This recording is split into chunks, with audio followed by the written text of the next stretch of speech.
বাড়ির বাইরে থাকার কারণে আসর মাগরিব কাজা হয়ে যায়, এখন এশার ওয়াক্ত হয়ে গেলে কোনটা আগে আদায় করব? বাইরে থাকার কারণে ফরজ নামাজ কাজা হয়ে যায় কেমনে ভাই? হ্যাঁ, বাসে জ্যামে পড়ছেন তো নেমে যাবেন। আমি একবার ছাত্র জীবনে মাদ্রাসায় পড়ি, তখন বাসে যাচ্ছি, দূরপাল্লার বাসে, ফজরের নামাজের টাইম চলে যাচ্ছে। ড্রাইভার সাহেব যে বললাম, ভাই গাড়িটা একটু থামাবেন, আমি নামাজটা পড়বো।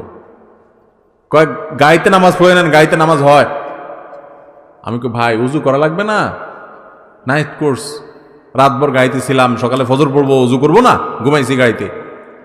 বলছে জানলা দিয়ে পানি দিয়ে উজু করে ফেলান বা তায়াম্মুম করেন, জায়েজ আছে।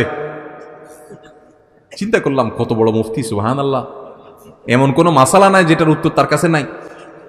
হ্যাঁ, উজু লাগবে না তায়াম্মুম লাগবে সেটা বলে দিচ্ছে। নামাজ দাঁড়ায় না, বৈশা সিটে বৈশা কেবলা কোনটা লাগবে না লাগবে সাথে সাথে উত্তর। বাপরে বাপ, এ তো অনেক বড় মুফতি। চিন্তা করলাম, আল্লাহ এই মুফতির হাত থেকে তুমি আমার রক্ষা করো মাবুদ। নামাজের টাইম চলে যাচ্ছে, এদিকে মুফতির ফতোয়া থামতেছে না। আমি আবার ছোট মানুষ, মাদ্রাসায় পড়ি, খুব টেনশনে পড়ে গেছি। আল্লাহ কি একটা বিপদ, কি করি। তখন বন্যা চলছে দেশে, বন্যার পানি আমি দেখতে পাচ্ছি রাস্তার দুই পাশে বিলের পানি থই থই করে। দূরপাল্লার বাস ঢাকা থেকে যশোর যাচ্ছে। তো আমি দুই পাশে যখন পানি দেখলাম, বললাম ভাই একটু থামাইলে, ভাই পাশেই পানি আছে ভাই, আমার 2 মিনিট লাগবে পানি দিয়ে উজু করতে, আর আমি ফরজ 2 রাকাত পড়বো, শুধু দৌড় দিব ভাই। কোথায় কি আর কথা শুনে, আরে ভাই বেশি পেন করেন না, বসেন আপনি। এমনি ফেরিঘাটে জ্যামে দেরি হয়, আবার আপনি এখানে কাহিনী করতে আসছেন, দাঁড়াবেন আসে। আমি কি আল্লাহ আমার ফজর নামাজ নষ্ট হয়ে যাবে আজকে? খুব মনে মনে ইস্তেগফার করতেছি, কি করব। একটু পরে দিকে হঠাৎ করে গাড়ি থামছে। আমি বললাম কি ভাই, কোনো সমস্যা? বসেন সিটি বসেন, সামান্য একটু অসুবিধা হয়েছে।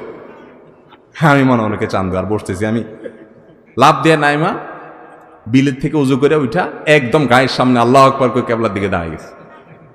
যে উঠে দিলাম, আমার গার উপর উঠে দাও। আলহামদুলিল্লাহ আমি নামাজ কালাম করে সুন্দর করে সিটে যা বসছি, দেখি তার গাড়ি এখনো ঠিক হয় নাই। বললাম মুফতি সাহেব গাড়ি ঠিক হয়েছে? না হুজুর, এই তো আর একটু বাকি। আমি তো আর 1 ঘন্টা বাকি হইলে আর দুঃখ নাই, আমার নামাজ হয়ে গেছে আলহামদুলিল্লাহ। বহু মানুষ আছে আমি দেখছি, নামাজি মানুষ গাড়িতে সফরে গেলে নামাজ পড়ে না, মানে সাহস করে বলে না। অনেক নামাজি মানুষ আছে। আপনার উঠার সময় হিসাব করা উচিত, ড্রাইভারের সাথে চুক্তি করা উচিত, ভাই আমি তোমার গাড়িতে উঠবো, যাবো, আমাকে কিন্তু নামাজের ছুটি দিতে হবে, নামাজের সুযোগ দিতে হবে।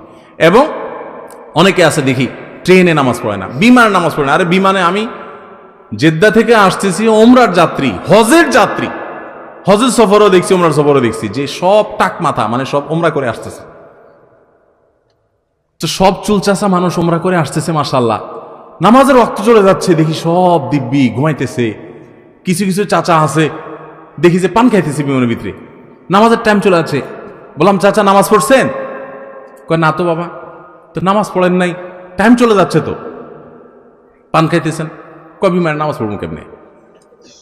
বিমানের পান নিয়ে আসছেন, বিমানে পান পাওয়া যায় না, বিমানের অন্যান্য খানা দিল, পানটা আপনাকে দিবে না, এটা বুঝেন, এটা মাথায় আছে, সেজন্য পান সাথে নিয়ে আসছেন।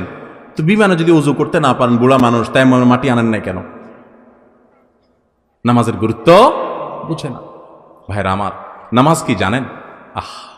ওমর ফারুক রাদিয়াল্লাহু তাআলা আনহু ফজরের নামাজে ছিলেন। ফিরোজ আল-লুন নামক অগ্নিপূজক যখন খঞ্জর দিয়ে তার পেটে আঘাত করেছেন, নাড়ি বুড়ি বের হয়ে গেছে, কিন্তু প্রাণ তখনও বের হয় নাই। উনি তো লুটায় পড়ে গেছেন। ওনাকে নিয়ে যাওয়া হলো। যখন নিয়ে যাওয়া হয়েছে, উনি নামাজের ইমামতি করতেছিলেন ওই অবস্থা। যখন তাকে নিয়ে যাওয়া হলো, ওমর ফারুক রাদিয়াল্লাহু তাআলা আনহু মানে সেন্সলেস। তো হঠাৎ সেন্স আসলে উনি মাথাটা উঁচু করছেন। ওনার ছেলে মেয়েরা, পরিবারের লোকেরা সবাই দৌড়ে আসছে, মনে করছে শরীর থেকে এত রক্তক্ষরণ হয়েছে, প্রাণ বের হয়ে যাবে যে কোনো মুহূর্তে, হয়তো একটু পানি চায় শেষ মুহূর্তে। মানুষের গলা শুকায় যায় এই টাইমে, যে রক্ত সব বের হয়ে যাচ্ছে, কষ্টের চোটে হয়তো পানি টানি চাইবে, বা কোনো ওসিয়ত করবে মরার সময় বাচ্চাদেরকে। যখন মাথা উঁচু করছেন, কাছে যখন পরিবারের লোকরা আসছে, তখন বলছে যে ফজরের নামাজটা তো বাকি আছে। যে মানুষগুলো জামাতে নামাজ পড়ছিল তাদের নামাজের কি হচ্ছে আর আমার নামাজের কি হচ্ছে, নামাজ নিয়ে চিন্তা এবং প্রশ্ন, রূহ বের হয়ে যাচ্ছে। তখন আমাদের প্রিয় নবী সাল্লাল্লাহু আলাইহি ওয়াসাল্লাম জীবনের শেষ ওসিয়ত, শেষ উপদেশ, আসসালাহ আসসালাহ ওয়া মা মালাকাত আইমানুকুম। ও দুনিয়ার মানুষ, নামাজ নামাজ খেয়াল রাখিও। কিয়ামতের ময়দানে দেখবেন প্রথম হিসাব আল্লাহ তাআলা নিবেন, আমলের মধ্যে প্রথম হিসাব নিবেন, নামাজের হিসাব আগে দাও। নামাজের হিসাব যা ঠিকঠাক হয়ে গেছে, ভেজাল পাওয়া যায় নাই, অন্য সবগুলো আল্লাহ তাআলা সহজ করে দিবেন। এই জন্য ভাইয়ের আমার, কোন অজুহাতে গাড়ির জ্যামে পড়ছেন, এটা করছেন সেটা করছেন, এই অজুহাতে নামাজ দেরি করবেন, এই সুযোগ আপনি প্রয়োজনে গাড়ি ছেড়ে দিবেন। হ্যাঁ, কোথাও যদি এরকম হয় যে এই মুহূর্তে এই জায়গায় গাড়ি ছাড়লে আপনি বিপদে পড়তে পারেন, তাহলে সেটা ভিন্ন কথা। কিন্তু ওইরকম কেস সাধারণত আমাদের দেশে এরকম জায়গা নাই, খুব কম। আপনি চাইলে নামাজ পড়তে পারেন। অতএব কোনো ওয়াজিবে নামাজ কাজা করা যাবে। আল্লাহ তাআলা আমাদের সবাইকে তৌফিক দান করুন। যদি কোনো কারণে কাজা হয়ে গেছে, আপনার ইচ্ছার বাইরে ভুলে গেছেন বা ফাঁসা গেছেন কোনো কারণে, তাহলে পরবর্তীতে আপনি নামাজগুলো পড়ে ফেলবেন এবং যে কাজা হয়ে গেল এটার জন্য আল্লাহর কাছে মাপ চাইবেন। মসজিদের মাইকে কোনো হারানো বিজ্ঞপ্তি দেওয়া যাবে কিনা? মসজিদে হারানো জিনিসের বিজ্ঞপ্তি দেওয়া জায়েজ নাই। আপনারা জানেন, আবু দাউদের বর্ণিত একটা হাদিস আছে, নবী সাল্লাল্লাহু আলাইহি ওয়াসাল্লাম বলেছেন, মসজিদে কেউ যদি দাঁড়ায় যদি বলে, ও ভাইরা আমার অমুক জিনিসটা হারাইছে, আপনারা কেউ পাইলে দিয়েন, সুন্নত হইল তার জন্য বদদুয়া করা। কি বদদুয়া করবেন? লা রাদ্দাল্লাহু আলাইক, আল্লাহ তাআলা তোমার জিনিসটা তোমারে ফেরত না দেখ। তুমি আল্লাহর ঘরে আসছো ঘোষণা দেওয়ার জন্য হারানো জিনিসের, এটা হারানো জিনিস ঘোষণা দেওয়ার জায়গা, দুনিয়ার ধান্দা করার জায়গা মসজিদ না, এটা ইবাদতের জায়গা। মসজিদের বাইরে গিয়ে দাঁড়ায় বলতে পারেন, ভাই মুসল্লিরা আমার অমুক জিনিস হারাইছে, কেউ পাইলে দিয়ে। এই জন্য মসজিদে হারানো জিনিসের ঘোষণা দেওয়া জায়েজ নাই, হারাম না, জায়েজ। জানাজা শেষে মাটি দেওয়ার পর হাত তুলে মুনাজাত করার কোনো দলিল আছে কিনা? হ্যাঁ ভাই, এই জায়গায় হাত তুলে দোয়া করার দলিল আছে। নবী করিম সাল্লাল্লাহু আলাইহি ওয়াসাল্লাম নিজে আমল করেছেন। জানাজা শেষে যখন মৃত ব্যক্তিকে দাফন করবেন, জানাজার নামাজের পরে হাত তুলে দোয়া করা না, জানাজার নামাজটাই তো দোয়া, এরপর আবার কিসে হাত তুলে দোয়া? এরপর কবরে নিয়ে মুর্দাকে দাফন করছেন, দাফন শেষ। এবার যারা দাফন কাজে শরীক হয়েছেন সবাই কেবলামুখী হয়ে আল্লাহর কাছে প্রত্যেকে যার যার মতো, প্রত্যেকে আলাদা আলাদা করে যার যার মতো আল্লাহর কাছে দোয়া করবেন মুর্দার জন্য। কি দোয়া করবেন? নবী সাল্লাল্লাহু আলাইহি ওয়াসাল্লাম বলেছেন, সালু লি আখিকুমুত তাসবীত, ইস্তাগফিরু লি আখিকুম ওয়াসালু লাহুত তাসবীত, আও কামা ওয়ারাদ ফিল হাদিস।